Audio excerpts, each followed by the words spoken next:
About KKarl Paladino today. And I'm here with my dear friend Matt. Hi, Matt. How's it going, everybody? How's it going, Nate? Thanks for having me. It's good. It's if it's a little awkward. We haven't done this in a long time, but let's just get right in because I hate when people have like a 15-minute conversation before the podcast. Sure. So let's get right in. Who is KKarl Paladino? Can you tell me? I mean, I think he's a man who sort of belies description in a lot of ways. He's truly a character. Local real estate developer, known locally as a real estate developer, known nationally as a total wacko, who says crazy things about the Obama family. Ran for governor in 2010, I believe it was. Creator of one of the greatest political memes of all time, which was him carrying a baseball bat and people yelling, "I'm mad as hell too, Carl," all the time. So he was like channeling like the movie The Untouchables, right? He was like Al Capone. Yeah, it was a weird Al Capone type thing. But he really I think a lot of people, especially, I think people in New York and particularly in Western New York, know that he really was in many ways he sort of laid a lot of groundwork for Trump. I mean, he even tried, I think, he led this coalition of people who tried to get Trump to run for governor in 2014 before, before he decided to run for president instead. But Paladino, sort of similar, elite guy, multi-millionaire who pretends to be a common man, populist type thing. So let me throw that out there. He's extremely rich, almost $1 billion probably in total assets. Is that? Yeah, I think.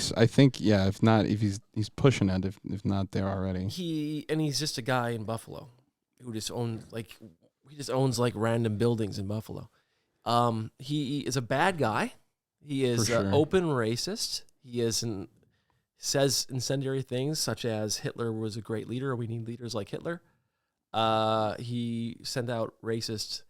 Let's talk about what exactly. He sent out memes to his employees, I believe. Yeah, I mean, he used to send out. He had a newsletter that he would send out, and there were times where he would send stuff that had very inappropriate images. We should say that he probably, he ran for governor, and then eventually, sort of found his place on the Buffalo school board for many years. Until one of these, it wasn't his newsletter. I think it was an article he wrote in. Was it Art Voice or I think it must have been Art Voice. Right. Where he just wrote I can't even something about Michelle Obama.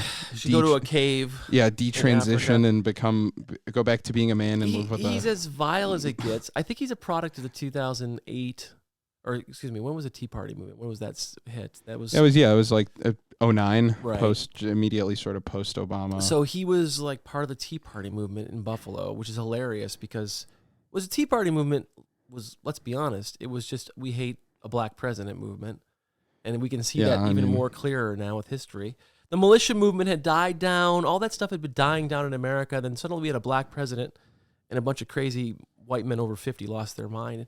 And KKarl Paladino was one of them. That's a pretty astute analysis. And then so crazy KKarl, very rich, got nothing to do with his money, doesn't really lead a respectable life. Let's put it. I mean, I don't want to judge people for their moral failures in life. We all have problems, but this guy was particularly bizarre, right? Am I allowed to say that? I think particularly bizarre is fair and measured way to describe him. I think he had secret families and stuff, right? I don't know. I know that's what the reports are, but I'm not sure about any of that, but I know. I'm pretty sure. But but he's also married to the elite, his daughter married into the elite Jacobs family that I used to work for, and I'm currently suing their corporation for unlawful termination.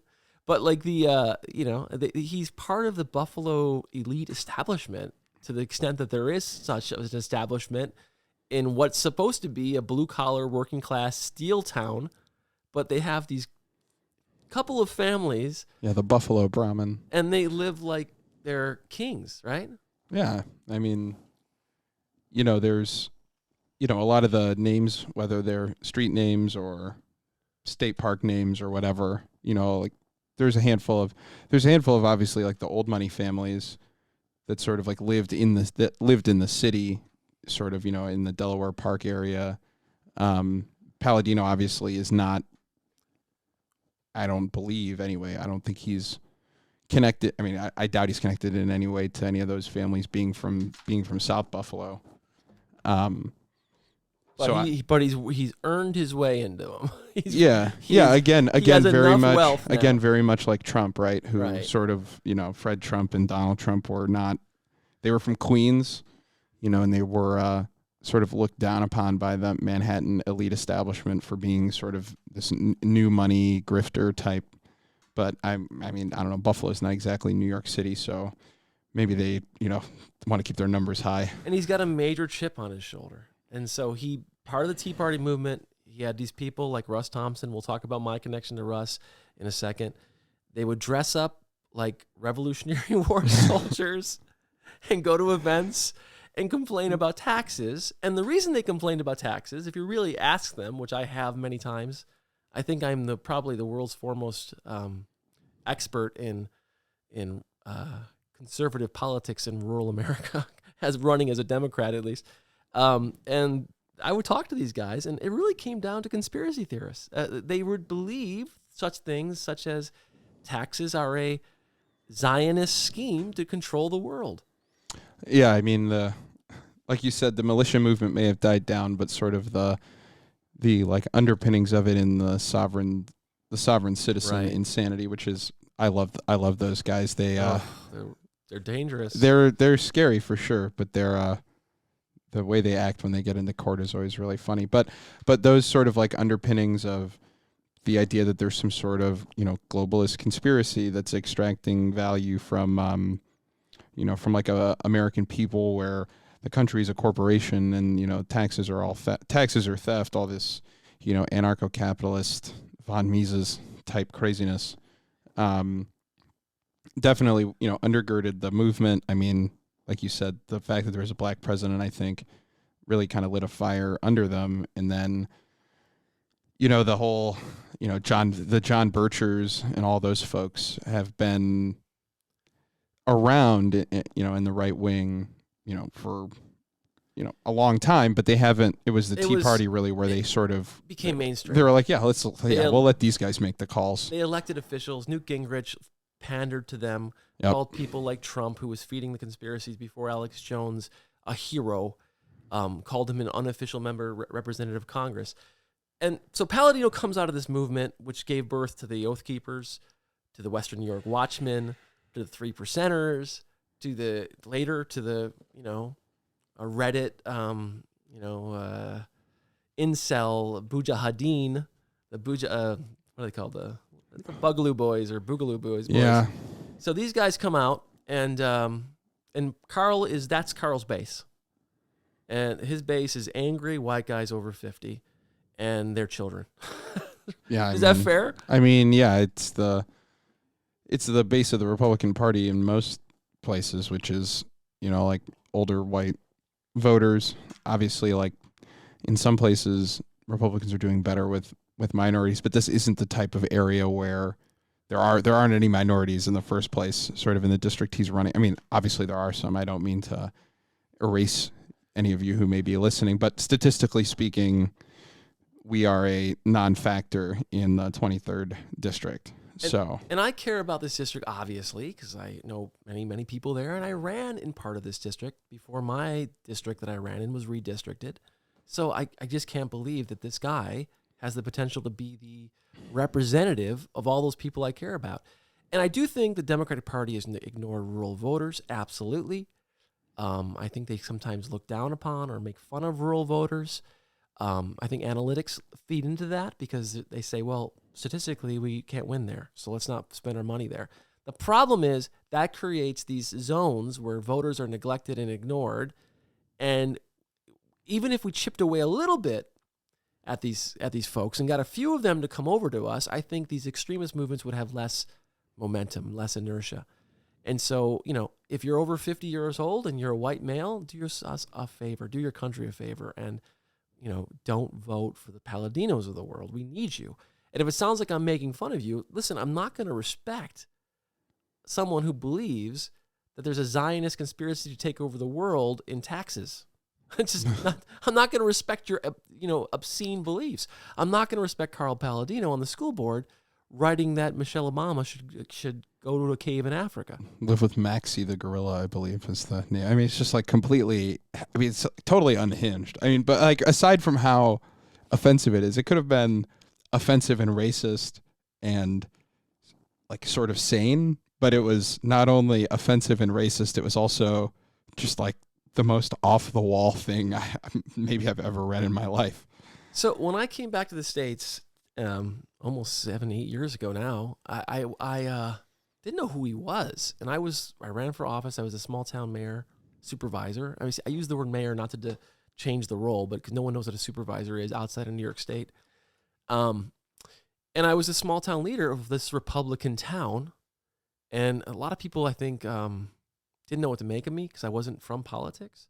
So I talked to a lot of right-wing guys, and one of them was Carl's right-hand man, Russ Thompson.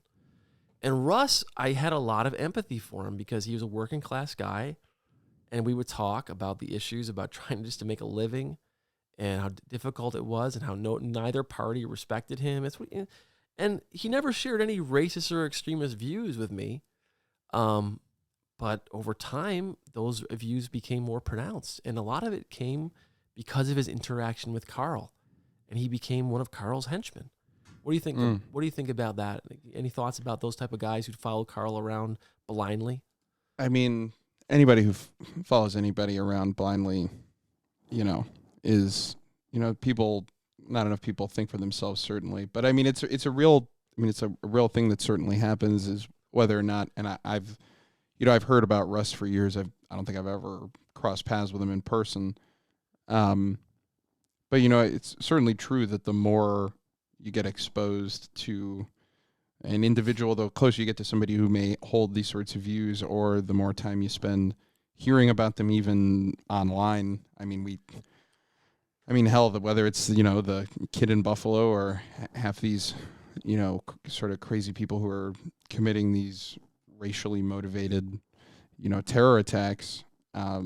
It's all about exposure to the ideas that they, that they're finding online. And I think, to your point, that if there were more, if there was more active sort of left, I don't even want to say left wing. I don't want to necessarily pigeonhole, like not being a white supremacist terrorist into being left wing. You certainly could do that and still be a conservative, although, I certainly have my own opinions about conservatism as an ideology. I certainly think that the more sort of countervailing view that you get to some of that craziness, I think it undoubtedly, I think it can't not, cut down on some of the some of the ability for those ideas to spread. So as I'm a small town leader in this Republican town, and Russ would say, "Hey, do you ever hear this album?" Stop by my office, and he's like a classic rock expert. And there's a white kid that grew up in the suburbs. I was going to say, sounds like your kind of guy. Yeah, so at least on those grounds. Yeah, I would say, let's talk about it. And he knew all kinds of stuff, and he was in a band. And I thought, this guy's all right. I don't know. I didn't know anything about him, really. But I knew that he seemed on a interpersonal one-on-one level normal. So this guy invites me to a party at the local boating club on the island where I was the supervisor. So I go there, and I met Carl Paladino. And as soon as I met him, I said, holy cow, this guy, I got to stay away from him. And Carl, I hope you're listening. I'm going to share some personal insights.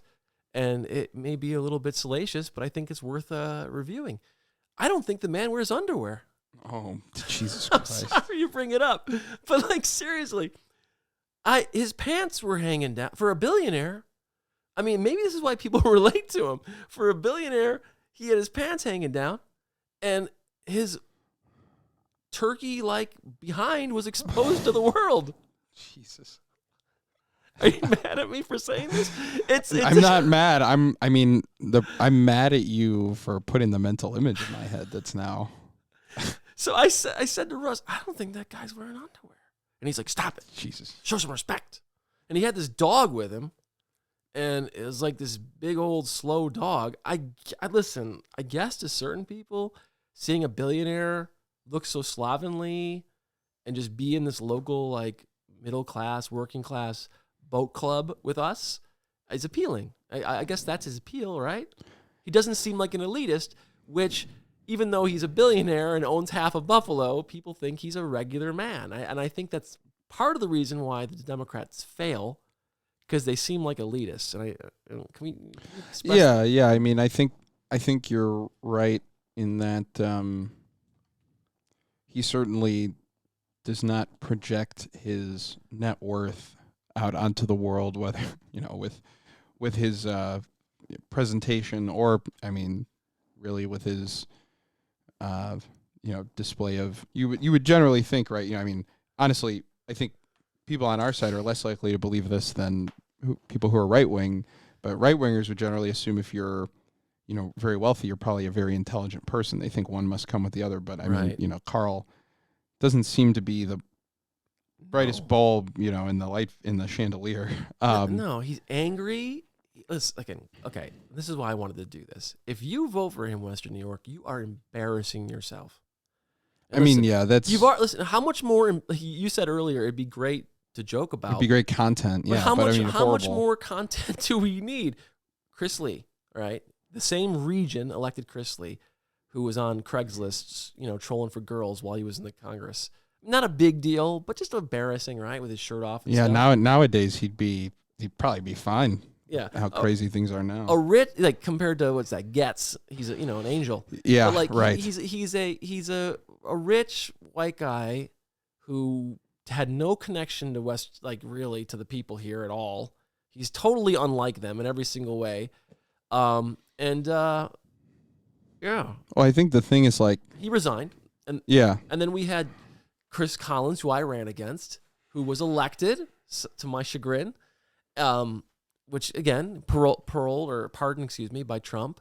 And then we had Jacobs, who resigned, essentially. Oh, yeah, who retired. And what do you make of that? Can we talk about that for a second?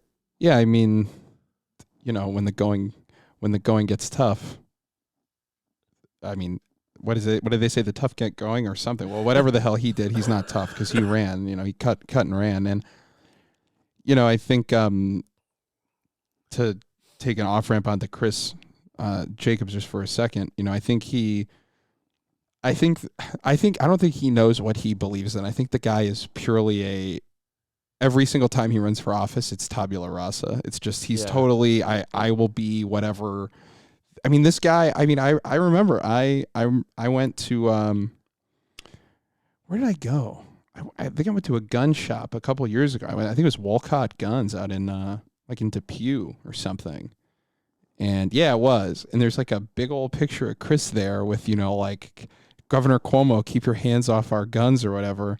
And now the guy comes out in support of an assault weapons ban, which, I won't get into my thoughts on that. But I do think that the guy is, the guy's born on third base. He's, born into a wealthy family. What else is he going to do but run for office? He's been a congressman for a few years. He doesn't need the trouble anymore. He's like, he can just go back to being a rich guy again. I think he didn't like being uncomfortable in social circles anymore because his positions had become so extreme. Yeah, I think and I know people that know him, and they're like, they would go up to him and say, "Chris, why do you do this? Why are you?" I said it to him at our debate. After the debate was over, I said, "You are so stupid. You do not need to do this to beat me. Poor, broke Nate McMurray. You didn't need it. You're a billionaire or whatever, how much money you have. You didn't need, you're part of royalty in Western New York. You didn't need to kiss up to Trump. You just had to get the nomination and be a little bit moderate, and you would have won." Agreed or not agreed? I mean, yeah, the numbers, we know from running in that race in, 18, we worked our asses off. The guy got indicted, and we still came up 1,000 votes short.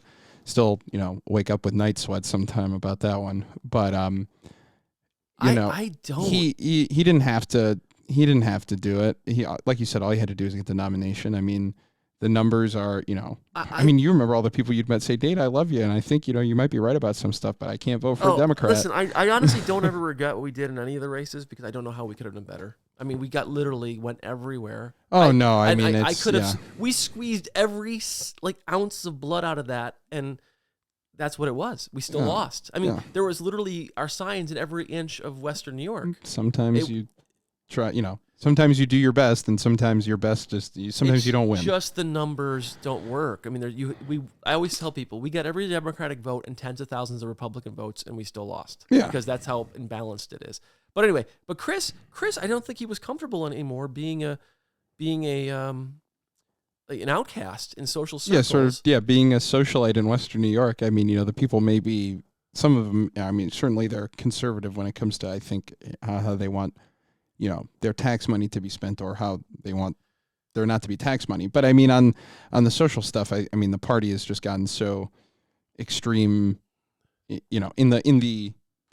so explicitly extreme at this point, where you have Republicans talking about, well, yeah, I mean, I do think we should probably let states decide on whether or not interracial marriage should be legal. Like this, you're not gonna for as many issues as we have here. How liberal he was, and I like. Well, yeah. Before you guys forgive him in the in the Buffalo Club or the Saturn Club or wherever you're hanging out, I want you guys to know that he voted for sedition, and he voted against many other common sense provisions that would have helped working American people. I mean, remember his accidental post office?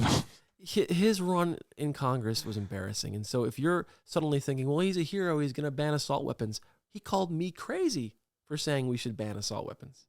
Literally made commercials calling me crazy for the same things, for the same belief.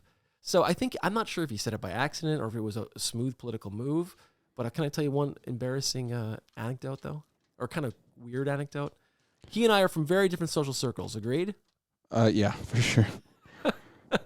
So, by some twist of fate, when he did this in the Washington Post, this huge let's fix the billionaire's reputation again, because that article. Man, that thing was disgusting. Oh God, nobody can make more mistakes than a rich person in America and get forgiven. But anyway, true. Speaking of KKarl Paladino, holy cow! I was he says in that thing that he was at a concert or a children's play with his children. I was at the same children's play. How weird is it when the shooting happened? Oh, yeah, that's right. I was sitting in the same place as he was. I was getting my eyebrows done. Oh, how'd that go? I mean, they looked great, but then, obviously the whole world fell apart. Yeah, we should do a whole show about that and the inadequate response. Well, you lived it. Yeah, I lived the inadequate response. I think myself and my two friends lived it pretty well. I mean, obviously people who are directly affected, much more so. But I was never as ashamed of what's happening in Western New York as I was after that shooting. I don't know how there could be anything worse. It was embarrassing, and those of you that are in leadership, your trite words were embarrassing. I mean, I'm sorry if that makes you mad out there, but it was embarrassing. It still is. Certainly. But like going back to Chris and Paladino, I think Jacobs found the perfect off ramp. I think the guy probably always believed that assault weapons should. I think it was all a character, man. I think he always believed that. He always believed in an assault weapons ban. He probably always believed in this stuff. It was just all. I mean, just like you said, Vineyard Vines. You look at him all the time. He doesn't look like. No, he doesn't look like the type. That picture of him hanging in that gun shop. Yeah, it's wild. It looks so embarrassing. Yeah, you could. He just seemed uncomfortable. I like when he started wearing jeans like mine. Like the guy's never worn jeans in his life, and suddenly he was wearing dad jeans everywhere he went. I mean, well, and that's the thing is like you got a lot of these people. These look at what JD Vance is doing in Ohio. They're all these like elite guys. They went to elite schools. Obviously JD Vance grew up. He grew up poor, but he Yale undergrad, Yale law, and New York Times bestselling author. Yeah, completely connected to Hollywood big time. Yeah, I mean Peter Thiel is bankrolling the guy's campaign, but no, he's the common man. Yeah. And like Karl, again, I don't know exactly where the money came from. I don't know if he made it all on his own, but like he certainly seems more authentically, frankly, trashy than. That's like who he is. Like he's not putting. You can tell he's not putting on an act. Like the guy is, like you gotta. Again, I'm mad as hell. That was his, campaign slogan. But I grew up poor, and I understand. And like poor isn't trashy. No. He's no, that's what I'm saying. He doesn't have any class or dignity. Oh, yeah, no, of course not. Okay, I got to say clearly to the people listening, I'm doing this because I want you to know, if you elect this guy, it is not embarrassing to him or to me. It is embarrassing to you. And you are destroying the reputation of Western New York even further. Chris Jacobs was a joke, obviously a completely confused human being. Chris Collins was a straight up crook. Chris Lee was obviously a confused human being. And now KKarl Paladino? Yeah, I mean, it's funny that, in the sort of pre-Josh Allen era, we got national news for bad snowstorms. And then it was KKarl Paladino doing a whole bunch of crazy stuff. I think this might have been when did he get kicked off the school board? Was that 17? Yeah. Yeah. And I remember, it was national news. And if he gets elected again, I think it's unfortunate that we already sort of don't have, I think Western New York, and this was a big reason why, I jumped at the opportunity to work on your race in 2018, was that I think Western New York, like Tim Ryan shouldn't be the only Democrat from the Rust Belt that anybody in national news has heard about, right? Like there should be there should be somebody from Western New York who is, prominent in pushing back against a lot of this like faux working class populism that comes from the right wing. And we don't have that. And the void is going to be, and the truth is, like, obviously people shouldn't elect him. I think he's going to win. I don't think Langworthy. Oh, he's going to win. I don't think Langworthy stands a chance. Let's talk about Langworthy. And by the way, our messaging was dead on. It was dead on for the national level and the local level.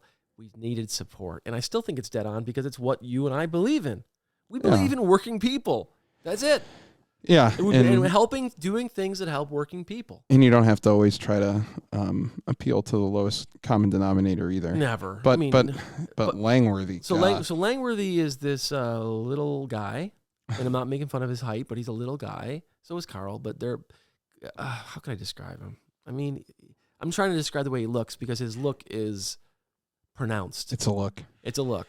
Both of them have a look. And you can listen. I'm not trying to make fun of him or body shame him or anything, but you can't. When you see him once, you'll remember it. Yeah, that's true. KKarl looks like the narrator of a certain '80s HBO television program, I believe.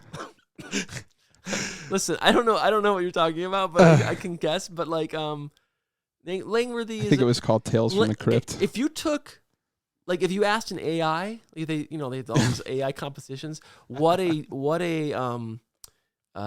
sycophantic Republican congressional intern looks like in 1984, you get Nick Langworthy. Right? Is that fair? These loafers, pleated pants, right? Well, yeah, listen, I'll leave the loafers out of it. I can't wear them. I can't find a pair of my size, but pleats in 2022. What are you doing? Yeah, he's a very 1980s look. It's very true. Like pinstripes, contrast collars, straight out of what was it? Wall Street.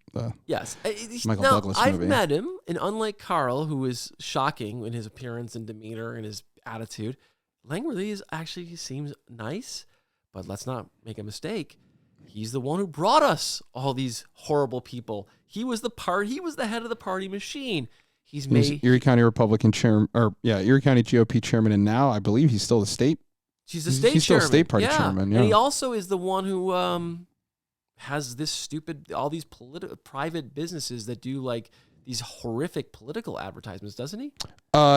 He. I'm sure he's directing a lot of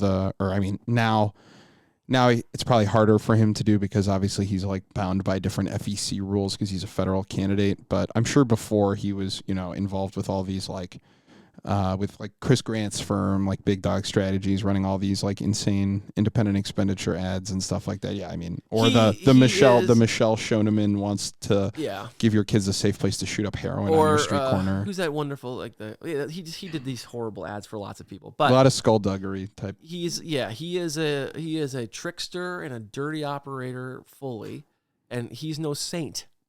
So like if we get Langworthy, that's no great thing either. I just think he's less completely insane than Karl. Yeah, I mean, Langworthy is, Langworthy is, frankly, is like from my understanding, is like his politics are horrible, right? Like, I say he's a bad dude.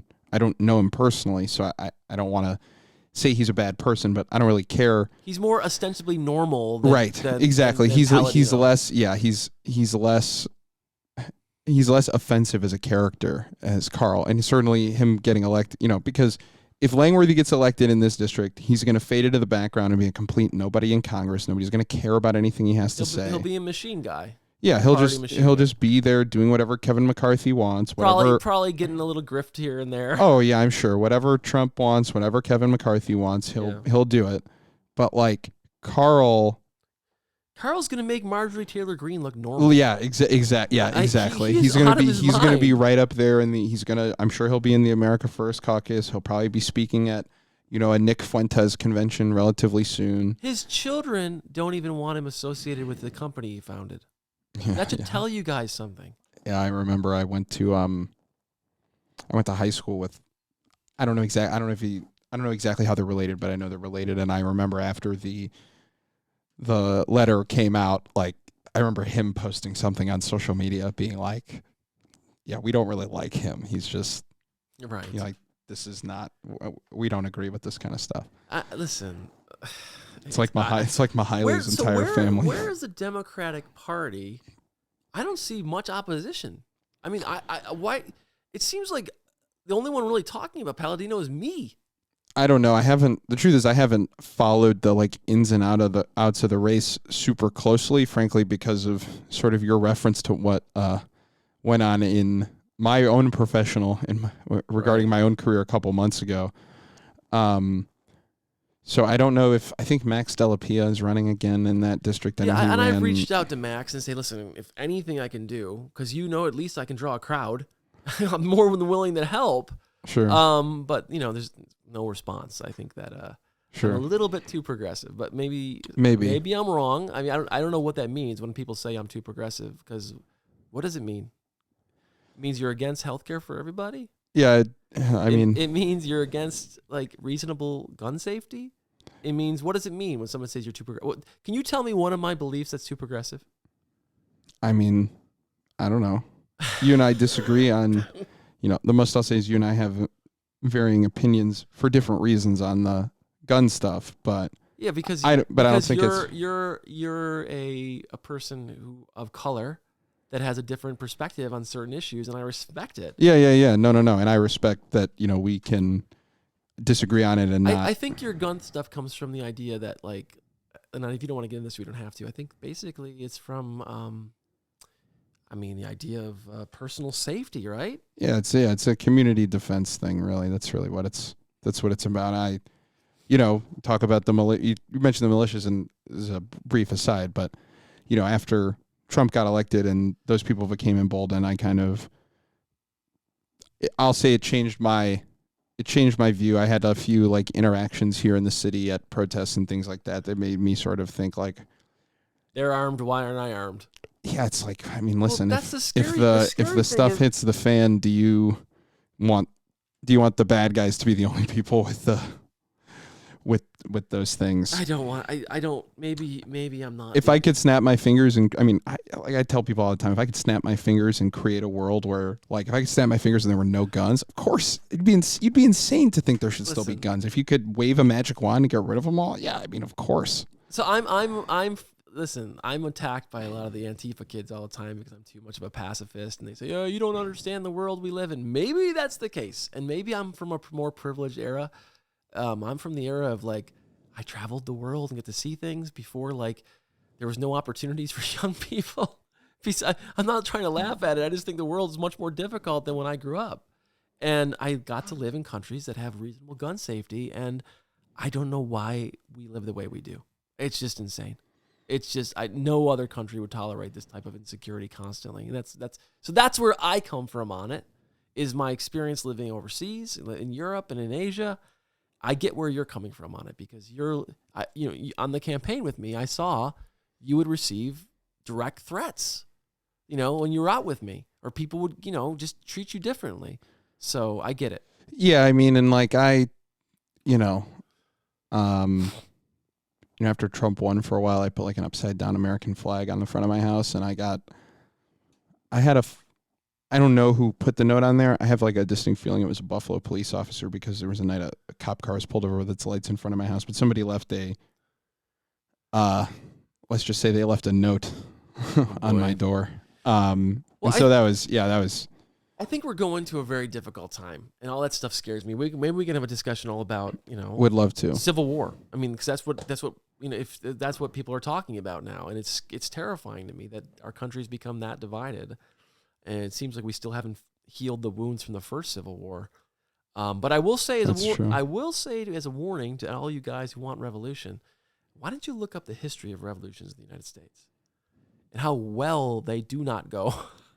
Yeah, it's true. So, generally, they don't work out. Isn't your life worth more than fighting for some idiot like Paladino or Trump? We talk about Paladino for a second. Yeah, I mean, sure. Is she around? No, not Beth Paladino, who actually, I don't know what she lost her mind, but towards the end actually became really nice. Do you remember? I do remember. I remember you telling me about that. Yeah. She became like a normal human being. It was like, yeah, I believe in climate change. I don't know what's going on. I don't know what I'm doing. Listen, I'll take it. I'll take it. But I slammed her when she endorsed Jacobs because she told me personally how much she hates him, and I was like, oh my God. You gotta stick with the team. Yeah. Anyway, so no, Parlato, the guy who owns the Art Voice. Oh yeah, sure.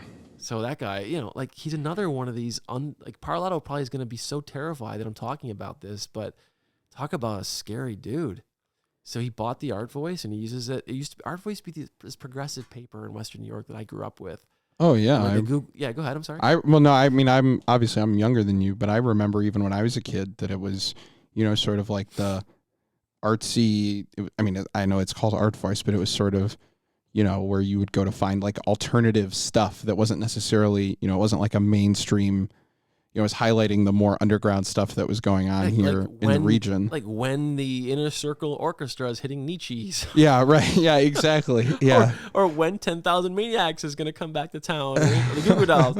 So it was like that kind of stuff. And then he bought it, and it became like a place for people like Paladino to share his views. To just like write stuff. I spent a lot of time talking to this guy because he'd visit me on Grand Island and try to persuade me to do crazy stuff. And I swear, every time he came into my office, it was like the lights would dim, like candles would flicker, and you'd hear like a cat meow somewhere. It was terrifying. It was so haunting. And to think. Oh, I was going to save some of these stories for my book, but I cannot write. I'm just so busy. But one of the things he did is he came in to visit me one time, and he told me that he brought in this huge guy. And he said that I should, basically kind of like threatening me a little bit. And he said the guy's like, I'm the person that the movie Bloodsport with Jean-Claude Van Damme was. What? Yes. It's what he told me. And I was like, that, man. I was like, okay. And it was me and Sharp. And we're like, okay, cool. Amazing. Yeah, well, I can tell more about this guy. Anyway, so that's the team with Paladino. And we're sounding goofy because Matt's one of my best friends, so we get goofy. That's true. And, sorry. But the message for Gotta today, have some levity. Can't be too no, you can't. serious. Gotta keep the listener engaged. But no, I think, like you said, the point of it is, you can't talk about Karl without some comedy. Because like I said, the guy is a gold mine of just the truly most off the wall bonkers stuff. It's like, again, it's sort of like Trump in that regardless of how horrible of a person he is, I don't want to say you think he is. They're both really detestable people, both in their politics, which is more important to me than their sort of own personality, but their personalities are just as bad. But like, they're both hilarious. I don't find it funny. I'll tell you why. Listen, go look up that video of Trump talking about Marco Rubio drinking water given the State of the Union. He's got good timing, but like I'll say, but the problem with it is it's scary. Because it is. Well, the fact that it's funny, but the fact that it's funny is scary. Well, I just am lucky that I wouldn't say lucky, but like most people on our side, I'd like to think anyway, our values, we couldn't be sort of co-opted by that level of, by something like that, whereas the humor can mask a certain amount of, insidious. It masks, in the humor of Trump and Paladino masks the danger. Yes, absolutely. Like, yeah, for example, I said to absolutely. somebody, like, well, he's just a goofy old man. Right. Said, no, he yeah, isn't. yeah. He's just a crazy old guy. He said, like, one of the comments he said is that there should be less damn Asians at the University of Buffalo because they're ruining it. And number one, there wouldn't be a University of Buffalo without Asians. I mean, God, thank you all for coming, including my own, family members, because if without people from overseas, the university would go bankrupt. So, it's just, and the talent that is poured into the university, and for him to say something that is not only stupid, which he is stupid, it's so painfully hurtful to the people of this region who are making this place better. Absolutely. Every comment he says is just more and more hurtful and dangerous, and the comical nature of it, it's like sugarcoating over poison. I agree with that. Again, like me saying that they may be funny is more of a sort of explanation for why I find it hard to not sort of crack jokes, I guess, when you talk about them, because like they may be objectively funny, but again, like they're dangerous, and I think Karl again will be in a position to like just continue to make our region look like a joke to the rest of the world. He's our representative. Does he represent you? Think about him with those droopy pants on. It doesn't represent me. Think about him with all those ugly comments, those stupid jokes, that backward thinking. And worst of all, think about how he's ripped you off. How many millions of dollars of tax cheats has he done? Read the facts. He is not interested in Western New York. And some of his buildings are god-awful ugly. Not all of them. Some of them are. And he's just a guy who does whatever's in his interest, just like Trump. So if you don't really care about doing the right thing, which unfortunately many people don't care, think about the fact that he's representing you. And how is that going to go for you? How has he represented us so far? Because so far, he just brought shame on this region.